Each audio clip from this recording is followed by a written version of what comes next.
My name is John E. Marriott. In this episode, we're exposing you to the magical combination of grizzly bears and salmon. But not where you might expect, like Alaska or the Great Bear Rainforest. Instead, we're introducing you to the gorgeous mountain grizzlies that feast each fall on spawning salmon in the rivers and lakes of interior British Columbia, Canada.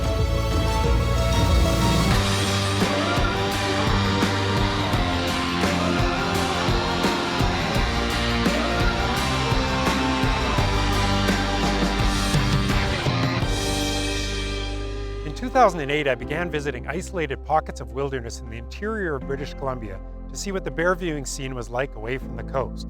I had long heard that rivers like the Nass and the Skeena were great places to find bears fishing for salmon, and I was really hoping to not only find some cool spots to photograph grizzlies in, but also to find a unique location where I could begin leading small groups of wildlife photographers to.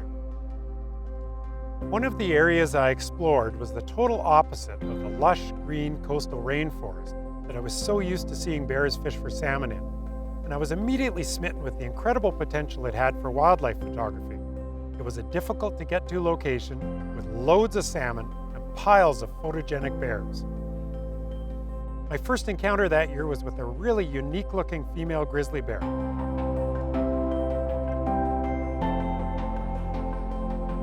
Over a decade later, I've now led more than 20 groups to this remarkable remote grizzly hotspot. And along the way, we've been introduced to some truly amazing bears. That very first year, we encountered a beautiful big sow grizzly with a sad-looking face. Because of her ample girth, we nicknamed her Big Momma. For years, she was one of the most highly sought-after regulars on the river. In years where she didn't have cubs, she often got so big and fat that any newcomer to the river would have sworn that she was actually a he. In those first few years, we also had a friendly female grizzly and had a series of triplets that we called the Butterballs because they looked like fat, adorable little turkeys. Mum and the Butterballs dominated our attention for a few seasons with their antics, and Mum was a truly remarkable bear. She was caring, attentive, loving, and even had a bit of a wild side to her. Out of dozens of amazing things we saw her do, the one that stands out for me was the day Mum pulled a rock out of the water, set it on her head, and tried to balance it there. Then she did it again, and again, and again.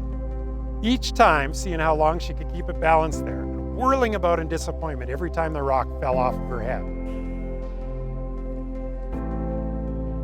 By 2015, I had led 13 tours to the area and brought more than $325,000 in direct revenue to the local economy, all by focusing on shooting bears with cameras. At the time, it was one of very few successful interior bear viewing operations in the province, and here's why. On the coast, most of the good bear viewing spots are remote and extremely difficult to access. There are no roads, no towns, no lodges, and very few people that stumble upon these places. Even the hardiest grizzly bear hunters rarely make it into many of the best bear viewing locations on the coast, and many of those spots are already fully protected anyways, like the Mussel, the Chilcotin, and the Coetzee. But the story in interior BC is totally different. Very few bear viewing locales are protected, and everyone has some kind of access, no matter how remote. A logging road here, a logging road there, a logging road seemingly everywhere. These interior bears have to learn to coexist with locals, bear viewers, ranchers, loggers, miners, fishermen, and on and on and on. That increased access also meant that grizzly bear hunters could get to all of these locations, playing havoc with populations and bear viewing dynamics in general. After all, nobody wants to pay to photograph a bear disappearing into the woods. As the years went on, it became clear that these interior bears needed more protection from both hunters and non-hunters alike. The breaking point for me happened during the spring grizzly bear hunt in 2015 when Big Momma disappeared. She would have been alone without cubs, and most grizzly bear hunters would have thought she was a big male.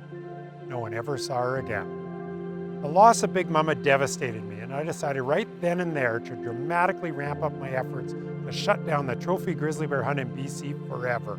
Less than 6 months later, our first exposed episode launched, and just 2 years after Big Momma disappeared, and after a relentless campaign by a diverse group of advocates, the BC government announced a total ban on grizzly bear trophy hunting.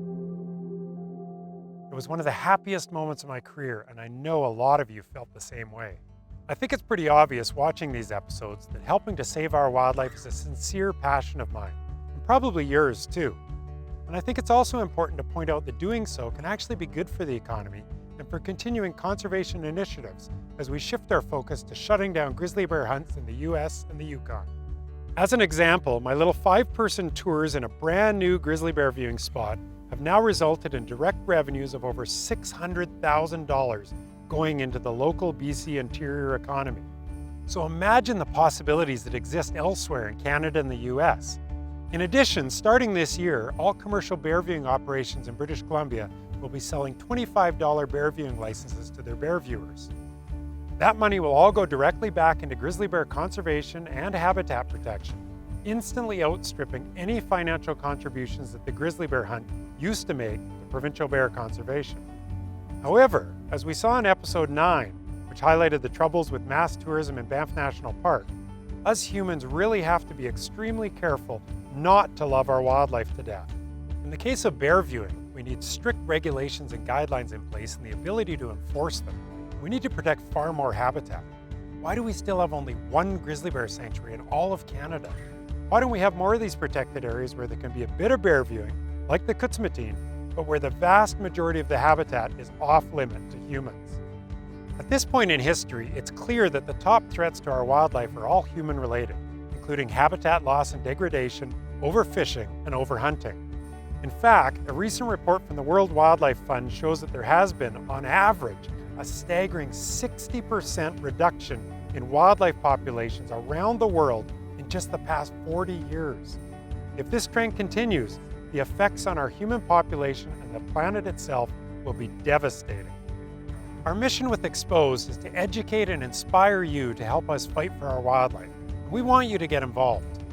It can be as easy as sharing this link on Facebook or your other social media networks, or as engaged as contacting your local, regional, and national politicians. Stay connected with us and help us spread awareness about our most pressing wildlife conservation issues. Oh, one more thing. Perhaps the most famous mountain grizzly I've photographed in the BC interior was a tiny, brilliantly colored, golden-hued grizzly bear cub that sometimes looked almost white. We named her Casper, the friendly bear, and I'm looking forward to sharing her amazing story with you in a future episode. Be sure to follow and subscribe, and you won't miss a thing.